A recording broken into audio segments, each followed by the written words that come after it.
أعوذ بالله من الشيطان الرجيم. بسم الله الرحمن الرحيم. وقالوا لولا نزل هذا القرآن على رجل من القريتين عظيم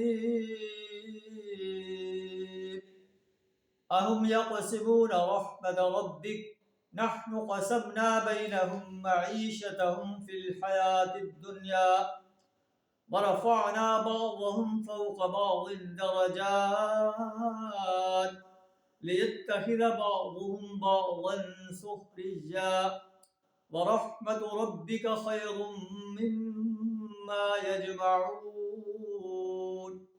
صدق اللہ العظیم. اللہ فرماتے ہیں کہ قریش مکہ کہتے ہیں یہ قرآن جو ہے دو بستیوں میں سے، طائف اور مکہ کی بستیوں میں سے کسی بڑے انسان پر کیوں نہیں نازل کیا گیا؟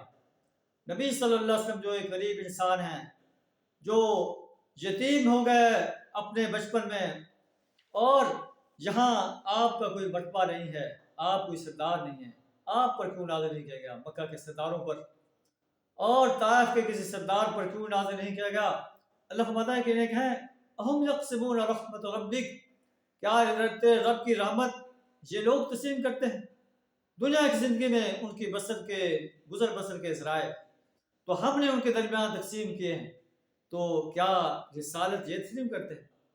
وَرَفَعْنَا بَعْضَهُمْ فَوْقَ بَعْضٍ دَرَجَاتٍ، اور ان میں سے کچھ لوگوں کو دوسرے لوگوں پر ہم نے بدانتہا فوقیت دی ہے تاکہ یہ ایک دوسرے سے خدمت لے سکیں.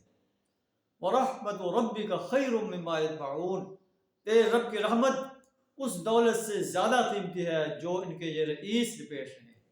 اللہ تعالیٰ ہمیں اس کتاب انقلاب کو اور پیارے نبی صلی اللہ علیہ وسلم کو جو خاتم النبیین، سردار انبیاء ہیں اور تمام مخلوق کے جو ہے سردار ہیں، آپ کی اور آپ کے لائحہ قرآن کی، آپ کی تعلیمات کی زندگی کے ہر شعبے میں اطاعت کرنے کی توفیق عطا فرمائے. آپ کے لائے ہوئے نظام اسلام کو اس سرزمین پر غالب کرنے کے لیے اور باطل نظاموں کو مٹانے کے لیے میدان عمل میں آنے کی جرأت عطا فرمائے. وآخر دعوانا الحمد للہ رب العالمین.